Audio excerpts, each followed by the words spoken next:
Fala galera, tudo beleza? Meu nome é André, eu sou fã de luta livre há mais de 30 anos. E no vídeo de hoje a gente vai para mais um Sincerão da Galera, onde eu vou reagir aos comentários de vocês sobre o último Friday Night SmackDown. E olha que tem muita coisa pra gente falar desse show. Então, se você quiser saber as minhas opiniões sobre o último SmackDown, assista esse vídeo do começo ao fim, porque eu tenho certeza que a minha opinião vai surpreender vocês. Mas antes, não deixe de fazer tudo aquilo que a gente pede para ajudar o nosso canal. Vocês já sabem como é que funciona. Não deixem de deixar o seu like para ajudar o YouTube a entregar o nosso vídeo e assistir o nosso vídeo do começo ao fim, porque é isso que faz o YouTube divulgar o nosso canal, beleza? Então vem com a gente para mais um Sincerão da Galera. E vamos começar aqui com o Matheus Mostaro, que vai falar sobre a Giulia, né? Vamos começar falando da Giulia, né? Vamos começar falando daquela derrota, para quem não viu o show. A Giulia perdeu o campeonato dos Estados Unidos para Chelsea Green em 1 minuto e meio, né? E aí o Matheus ele diz o seguinte: tem dias que dá vontade de parar de acompanhar a WWE. E esse SmackDown foi um desses. Um total desrespeito com a Giulia. Perder não é o problema, mas em apenas 1 minuto e 33 segundos, e ainda com o pé na segunda corda, um booking preguiçoso com apenas duas adversárias. Se eu fosse ela, já teria pedido para sair dessa empresa. Está perdendo o tempo dela. Vamos lá, com calma, tá? Primeira coisa, a gente tem que lembrar que isso aqui é uma companhia de entretenimento esportivo e essa rapaziada aí tá ganhando uma grana, tá? Então, assim, quando você tá ali na WWE, é lógico que você tem, assim, às vezes algumas aspirações, né? Você quer aparecer mais, você quer ter um pouco mais de, de mídia, de cartaz, e ser campeão sempre ajuda nisso, tá? Então, quando o lutador chega na WWE, dificilmente ele não vai querer desejar se tornar campeão. Mas é óbvio que isso tem a ver muito mais com um sentimento de realização profissional do que qualquer coisa, tá? Então, assim, quando a gente fala, poxa, a Giulia foi desrespeitada porque perdeu com 1 minuto e meio. Sim, ela foi desrespeitada, mas num sentido não como a gente imagina, né? Ela pode entregar muito mais, isso é um fato. As lutas dela no main roster até agora foram uma decepção. Ela na NXT estava fazendo lutas muito melhores. Porém, o que a gente precisa entender é que é, a WWE às vezes vai fazer umas escolhas meio tortas mesmo. Mas assim, perdendo o tempo dela, ganhando um salário provavelmente aí que deve girar por volta de uns US$ 500 mil. Não, não. Perdendo o tempo dela, ela não tá. Ela tá fazendo a conta bancária dela. Agora, é, com relação ao booking preguiçoso, ah, aí eu vou concordar, porque eu acho que foi. Assim, não deu pra entender a luta ter tido 1 minuto e meio. Isso aí é coisa que a gente poderia ficar discutindo aqui num vídeo completo aqui. Poxa, por que a WWE pegou duas lutadoras que lutam muito bem? Tudo bem, a Julia luta muito bem, a Chelsea luta bem. Por que eles chegaram e botaram a luta com 1 minuto e meio? Aí é que a gente tem que se perguntar se teve alguma coisa ali, se de repente a Julia tá com algum problema e a gente não tá sabendo, tal, assim, alguma lesão que eles estão tentando esconder, a gente não sabe. Agora, com o pé na segunda corda, que você comentou, né? Poxa, ainda com o pé na segunda corda. O pé na segunda corda, a ideia é você alavanca, na alavanca o adversário não consegue chutar, você roubou e aí você consegue a vitória. Eu acho que se a luta tivesse tido uns 7 a 10 minutos e a Chelsea Green tivesse ganho com o pé na corda, ninguém teria reclamado. O grande problema foi a luta ter terminado cedo, cedo demais. E na minha opinião, o que foi o maior problema disso foi que se você observar na foto em que a Chelsea Green tá com os pés na corda, você vê que foi na cara do juiz. O juiz estava olhando para Chelsea Green e ele conseguia ver o pé na corda da Chelsea Green. Eu acho que isso foi o preguiçoso. Foi a má execução da coisa, né? Agora, foi surpreendente. Foi surpreendente, a WWE, o pessoal reclama que ela é muito previsível, foi surpreendente, a gente está falando sobre isso, ainda vai falar sobre isso. Então, a gente precisa tentar ver, talvez tirar alguma coisa de bom nisso. E é ver o que eles vão fazer com as duas, né? O que eles vão fazer com a Chelsea Green, se vão fazer ela defender o título dos Estados Unidos mais vezes agora, e o que eles vão fazer com a Julia depois dessa derrota. Se for problema de lesão, ela vai sumir um tempo. Agora, se for a WWE querendo escalar ela, vai ser um jeito meio torto de fazer isso, né? Com ela perdendo, né? Agora, o Umbrella Corp tem um outro comentário muito interessante sobre a Julia. Ele vai falar o seguinte: a Julia, como face no NXT, tinha uma aura imponente e muito carismática. Uma péssima decisão terem virado o Rio. Aqui sim eu acho que foi um booking preguiçoso da WWE. Por quê?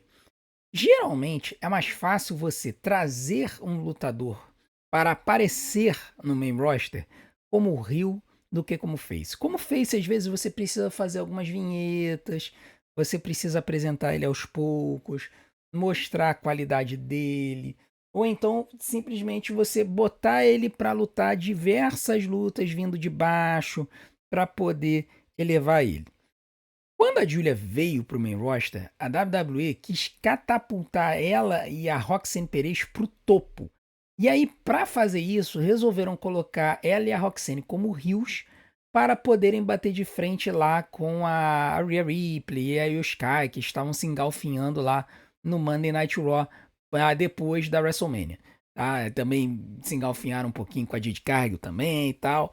Então, assim, quando a gente observa toda essa situação, a gente observa a forma como a WWE trouxe a Julia para o main roster, aí sim foi preguiçoso, porque eles quiseram jogar ela e a Roxanne lá no topo, e aí para fazer isso, a Roxanne já era heel, ok, já era uma heel estabelecida na NXT, mas a Julia estava inclusive rivalizando com ela, e aí eles trouxeram ela para cá e trouxeram ela para o main roster, e aí, assim, não deram um motivo pra Julia ser heel, entendeu? Ficou meio estranho. Então, quando isso acontece, a galera que assiste da NXT fala, cara, por que fizeram isso? Né? A Julia, ela claramente, você percebe, no jeito dela agir, nas feições dela, no estilo de luta dela, e ela é mais parecida com uma face barra twinner do que uma heel. Ela realmente não tem cara de heel. Ela teria que ter uma pessoa pra mexer com ela pra ela virar heel. Quase que ela teria que entrar no grupo da Asuka, entendeu? Quase que ela teria que entrar nas Kabuki Warriors pra poder de repente agir como a Kairi Sane age. Mas eu não consigo ver a Julia agindo daquele jeito espalhafatoso que a coitada da Kairi Sane está agindo. Então eu acho que, assim, realmente a WWE cometeu um erro em trazer a Julia como heel. Talvez eles façam ela virar face agora. Talvez com ela culpando a Kiana James por ter feito ela perder o título.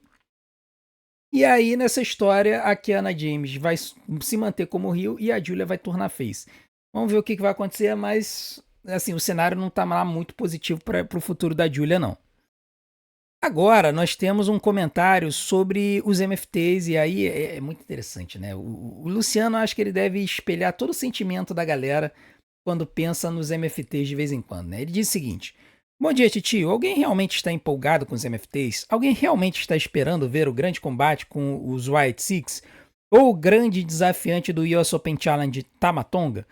Real, a WWE não está sabendo aonde enfiar essa galera, principalmente o Solo, que não faz absolutamente nada, como se fosse ocorrer algo com a Bloodline novamente tão cedo. Bom, eu acho que você, cara, assim, resume o sentimento de todo mundo que assiste o SmackDown hoje. É que pouquíssima gente liga para os MFTs, tá? Pouquíssima gente liga para os MFTs. O que esse grupo é, na verdade? Ele é um amontoado de lutador samoano e da Oceania que a WWE contratou e não sabe o que fazer com essa galera. Entendeu? A WWE tinha o Tamatonga e o Tongaloa que eles contrataram, colaram no Solo Sikoa. Ok. Ali, ok. Tamatonga, Tongaloa, Guerrillas of Destiny, Dado do Japão e tudo mais. Só que Tamatonga machuca, Tongaloa machuca, ficam longe. Um tempo. Aí a WWE resolve chamar a gente pra colar no Solo. Porque não dá pra entender assim porque que o Solo não pode lutar sozinho, né? O cara tem que ter um mega grupo junto com ele, tem que ter uma New Bloodline sempre com ele. Então, quando o Tongaloa machuca, o que eles fazem? Eles trazem o JC Mateu.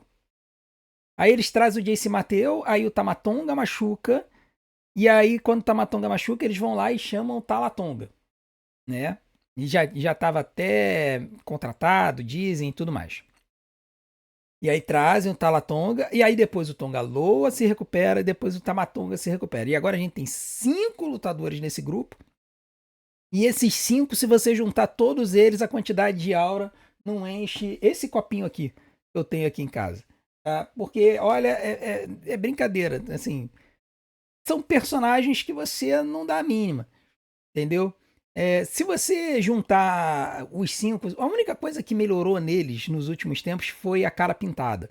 Mas mesmo assim, a cara pintada ela não consegue compensar a forma de lutar, não consegue compensar a falta de microfone, não consegue compensar, às vezes, a falta de agressividade no ringue, entendeu? E aí você fica esse negócio tosco, assim, um amontoado de gente que parece encostada, né?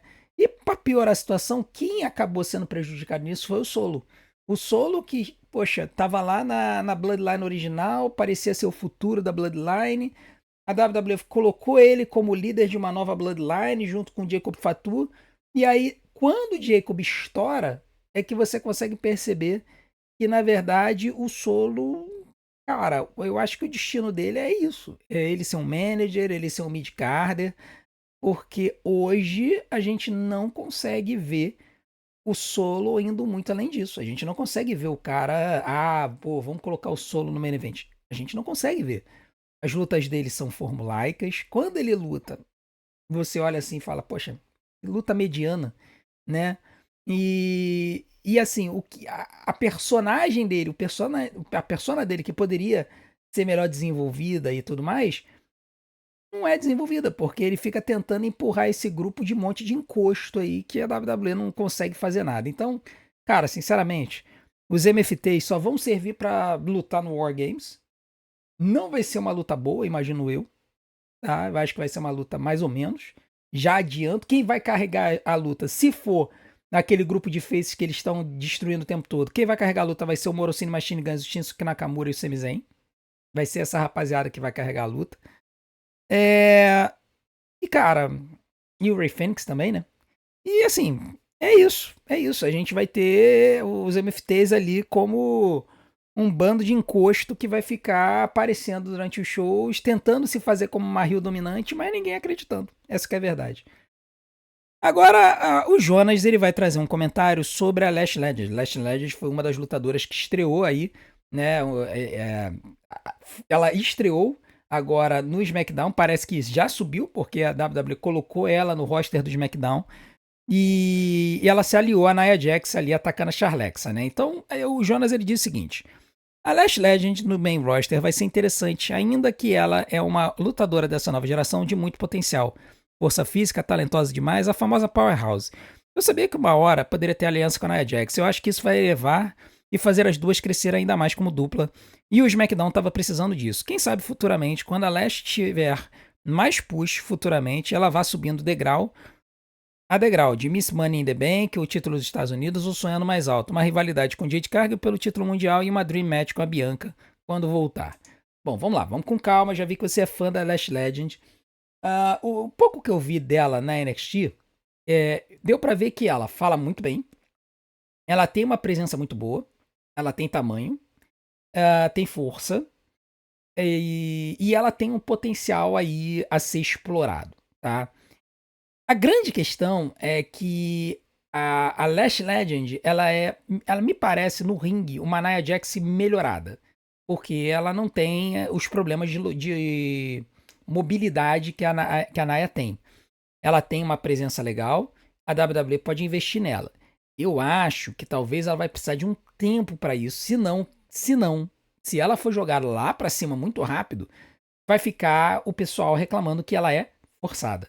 Eu acho que esse é o grande problema da WWE hoje, pegando gente da NXT e começando a forçar muito cedo, forçar muito rápido. E essa renovação muito rápida, às vezes pode ser um problema. Na minha opinião, eu acho que a Lash ela tem um potencial. Eu acho que o caminho que você traçou é o caminho natural. Assim, qualquer lutador que está subindo hoje em dia tem esse caminho, ou ele parte pelo caminho do campeonato secundário, ou ele parte pelo caminho do Money in the Bank, geralmente campeão secundário, depois Money in the Bank, depois campeão mundial. Esse é o caminho natural de evolução dos lutadores hoje. Agora, eu acho que ela precisa pelo menos de um ano fazendo dupla com a Nia Jax. Meio que aconteceu com a Jade Cargill com a Bianca Belair. Ela precisa de fazer essa dupla durante um bom tempo, ganhar o título de duplas, ter a chance de aparecer, se desenvolver no ringue, e aí sim a gente começar a se importar com ela. Lá na frente, pode ser que ela venha a se tornar uma pessoa, uma lutadora que seja interessante da gente ver e tudo mais. Mas ela ainda tem uma longa jornada para caminhar, ainda tem umas 10 lutadoras na frente dela. Mas sim, eu vejo ela com um grande potencial. E se a gente fizesse aquele vídeo de até onde uma lutadora pode chegar, se a gente fizesse de novo, a Lash Legend estaria uma das prateleiras mais altas, porque com certeza ela tem potencial de ir bastante longe. Agora, o Rafael, ele traz o comentário sobre a Chelsea Green, né? A gente já falou bastante sobre a Julia, né? Que teve essa derrota aí de 1 minuto e meio, mas, cara, do outro lado teve a Chelsea Green, coitada. E aí o Rafael, ele diz o seguinte: fico feliz e triste pela Chelsea Green. Feliz por voltar a ser campeã e triste porque após o documentário da Netflix, eu esperava que iria disputar os cinturões principais. Bom, o Rafael ele tá falando dos cinturões principais, ele tá falando do campeonato mundial peso pesado e do campeonato da WWE. Eu acredito que a WWE ela resolveu trazer o cinturão dos Estados Unidos de volta para Chelsea justamente para fazer com que ela apareça mais, né? O campeão geralmente aparece mais. Pode até não lutar, mas ele aparece. E a Chelsea, quando ela perdeu o título, ela meio que ficou encostada de lado, né? Ela perdeu o título para Zelina, aí perdeu a revanche, quebrou o nariz. Quando ela voltou, ela ficou ali sendo mal utilizada, às vezes nem aparecia para lutar, ela só aparecia nos bastidores e tudo mais. Aí agora teve a história da Piper Niven que sumiu e ela procurando o Slade dela, que pode ser agora o Ethan Page e tudo mais. E aí a WWE ficou quebrando cabeça para saber o que fazer com ela, e agora eles decidiram, bom, vamos fazer o seguinte, vamos colocar o cinturão nela de novo. Por quê? Porque ela, como campeã dos Estados Unidos, ela aparece muito, ela brilha, entendeu? Então, botaram o cinturão nela pra dar um gás para ela. O grande problema e o meu medo, e aqui eu fico preocupado, é de que a Chelsea é a campeã de uma divisão morta. Não existe divisão do campeonato dos Estados Unidos, né? Você não tem várias lutadoras que estejam ali que possam bater de frente com a Chelsea Green. Qual é a próxima rivalidade que a gente pode ver a Chelsea Green fazendo por esse campeonato? Vai lutar contra a Kiana James e vai trair a Julia? Vai fazer revanche com a Julia? Vai ficar nessa rivalidade eterna? É um negócio meio engraçado, né? A WWE devia pensar no que fazer. Vai colocar Bifeb e Mitin? Bifeb e Mitin já deram uma cansada assim na gente, sabe? A Bifeb ela não consegue carregar uma luta direito. A Mitin ela consegue, mas sei lá, falta algo na Mitin que eu não sei o que que é. Então, a verdade é que eu tenho medo de que esse title reign da Chelsea Green como campeão dos Estados Unidos seja ruim também, porque não tem rivalidade, não tem divisão, né? Já passou da hora da WWE subir com algumas lutadoras do SmackDown para dar uma preenchida nessas divisões. Tanto a divisão do campeonato da WWE quanto a divisão do campeonato dos Estados Unidos. Você vê, eles estão tão sem adversário que eles vão botar Bifeb para lutar contra a Jade Cargill na semana que vem. Negócio totalmente sem pé nem cabeça, né? Então, assim, cara, eu realmente fico preocupado. Eu fico feliz porque é um prop legal, o título dos Estados Unidos, a pecha de ser campeã dos Estados Unidos, vai fazer bem pra ela, mas ao mesmo tempo eu não consigo ver ninguém pra poder lutar com ela e isso me preocupa muito. Agora o Jefferson Oliveira, ele vai falar sobre o nosso amiguinho Ray Fênix, né? E aí, cara, ele vai fazer um comentário que dá pena. Se o Raw tem um carregador de piano de luxo, o Penta, o SmackDown tem o maior de todos os operários, Ray Fênix. Cara excepcional, que arrasa a luta toda para perder para lutadores horrorosos. Pô, cara, aí você machuca, né? Porque, assim, realmente não dá pra entender por que a WWE entende que eles devem pegar lutadores extremamente talentosos pra usar como jobbers, né? Você tem Morocino Machine Guns na divisão de duplas. E você tem o Ray Fênix na divisão de simples. E assim, cara, essa sanha da WWE de ter problema e dificuldade com o lutador baixo, isso me irrita profundamente. Porque na época do Ray Mysterio e na época do Eric Guerreiro, a WWE ela conseguia passar por cima disso, fazendo com que um lutador baixo ele utilize a sua rapidez e a sua força para acertar as pernas do lutador alto e vencer esses caras, surpreender, entendeu? E eu sei que a WWE não queria fazer o Talatonga perder agora, ainda mais direto, num a um. Mas, cara, por que queimar o Rey Fênix, que é um dos melhores talentos que a WWE tem hoje, né? Eu acho que o grande problema realmente é a WWE não conseguir saber o que fazer com o Penta e com o Rey. Eles resolveram colocar os dois separados para ver se eles conseguiam empurrar o Penta. Mas eles não conseguiram. Ou não quiseram. Né? Eu fico na dúvida qual é o problema deles com o Penta. Será que é só o inglês? Bombas. Se esse é o problema, cara, junta os dois, cara. Pega o Rey Fênix e joga pro Monday Night Raw. Faz os Lucha Bros de novo. Bota eles pra carregar a divisão de duplas do Monday Night Raw. Mas que dificuldade, Triple H, de você entender isso. E aí depois, cara, pega outra galera pra servir de boi de piranha aí pro Talatonga e tal. Bota lá o Kit Wilson, não tá fazendo nada. Fez uma luta contra o Carmelo Reis, perdeu e já sumiu de novo. Entendeu? Bota ele pra apanhar. Bota essa galera que tá sumida aí. Bota o Demis pra apanhar. Por mais desesperador que sejam os fãs do Demis, que adoram ele. Pô, bota até o Carmelo Reis. Se bem que o Carmelo Reis também é um pecado ficar apanhando, né? Cara, eu não sei, dá um jeito, arranja um lutador local. Antigamente se fazia muito isso, pegava um jobber na região e botava no ringue e botava pra apanhar desses caras, entendeu? Porque ficar usando o Rey Fênix pra isso é cruel demais, cara. Não dá pra entender.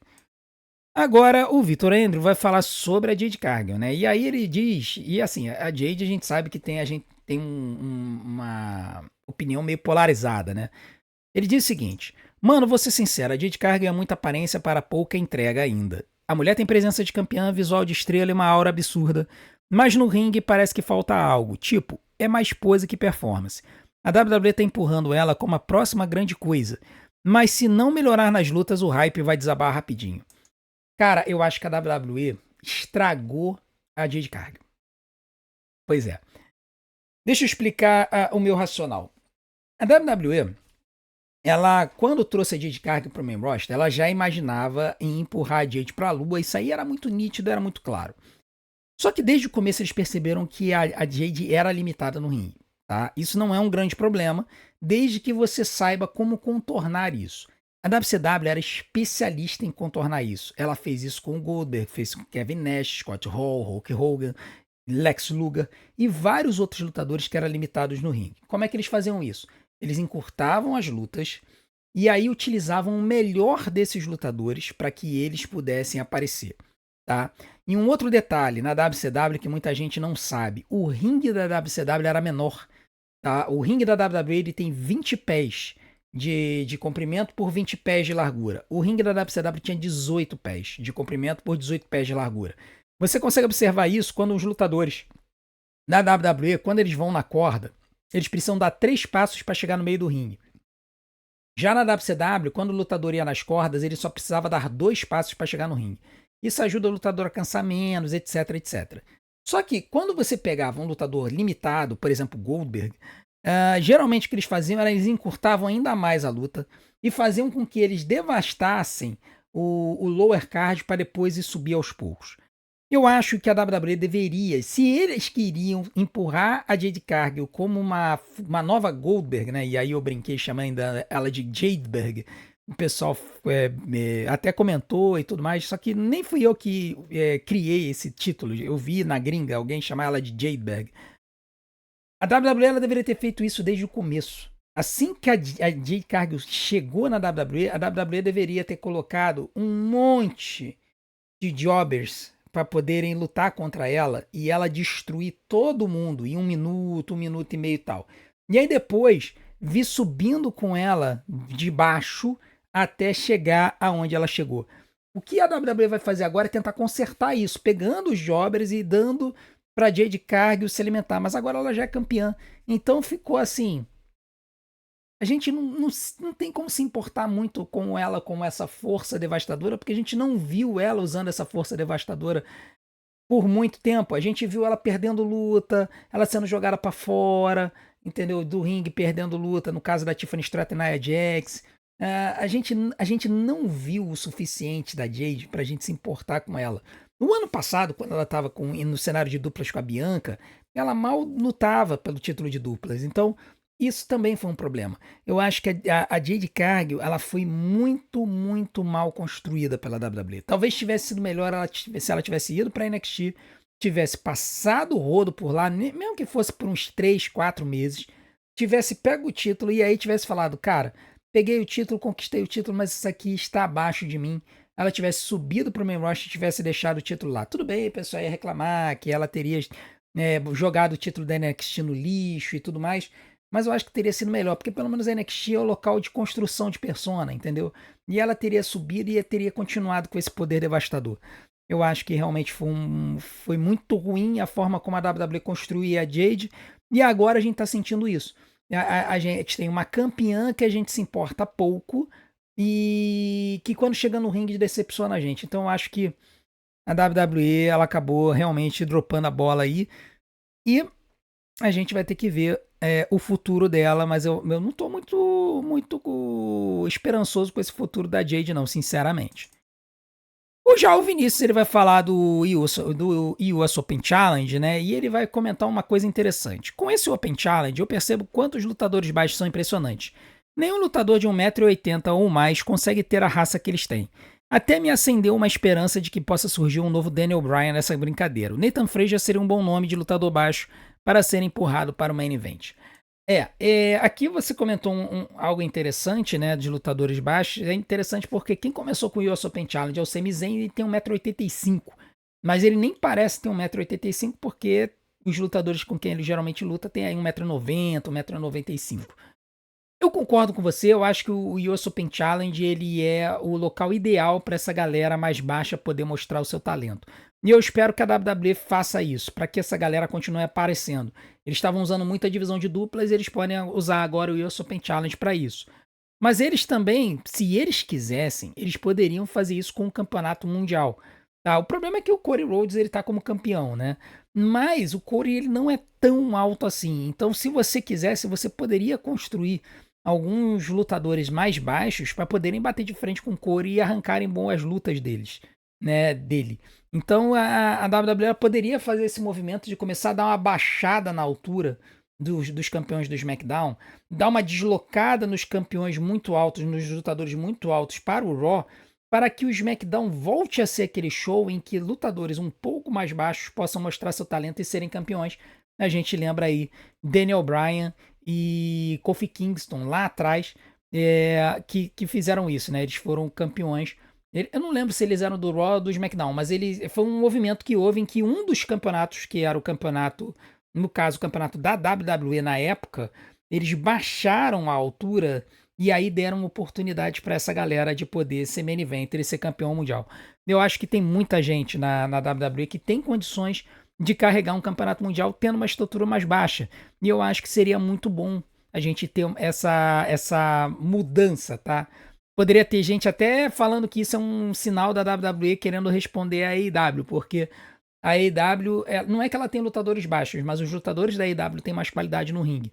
E a WWE tem lutadores de extrema qualidade no ringue, mas eles são um pouco mais baixos. Então, se a WWE quiser explorar essa galera no main event e ter lutas de extrema qualidade no main event, lutas 5 estrelas, 5 mais estrelas, eles vão ter que baixar um pouquinho a média de altura do show inteiro para poder alavancar esses caras como campeões. E sim, o Nathan Frazier, ele é um bom nome para ser um novo Daniel Bryan, um cara excepcional no ringue, excepcional talento. Tem outros tantos aí que a WWE poderia utilizar e vamos ver se a WWE vai fazer esse movimento. Mas o US Open Challenge já ajuda muito essa galera e com certeza é um dos pontos altos do show. E por fim, cara, o Gabriel trouxe aquele comentário que faz a gente se irritar tanto, que a gente acaba encerrando o vídeo, né? Main Event Jey Uso vai ganhar esse torneio, né? Ele falando do torneio do John Cena, né? Olha, eu acho que esse é o maior pesadelo de todo mundo. Eu não acho que o Jey Uso vai vencer o torneio. Assim, 90% de chances de ser o Gunther e eu botaria 10% de chance de ser o Obafemi. Agora, eu não duvido nada que a WWE aprontasse essa com a gente, eu não duvido, e se isso acontecer, meu amigo, vai ter áudio do Zezo aqui no dia 13 de dezembro. Você tenha certeza disso. Beleza? Muito obrigado pela audiência de vocês. Não deixem de continuar assistindo e maratonando os nossos vídeos, porque vocês já sabem, né? Tempo de visualização é o que faz o YouTube divulgar o nosso canal. Eu vou deixar algumas opções aqui na tela para vocês. Eu conto com a sua audiência. Muito obrigado por tudo. A gente se vê do outro lado. Um grande abraço. Até a próxima.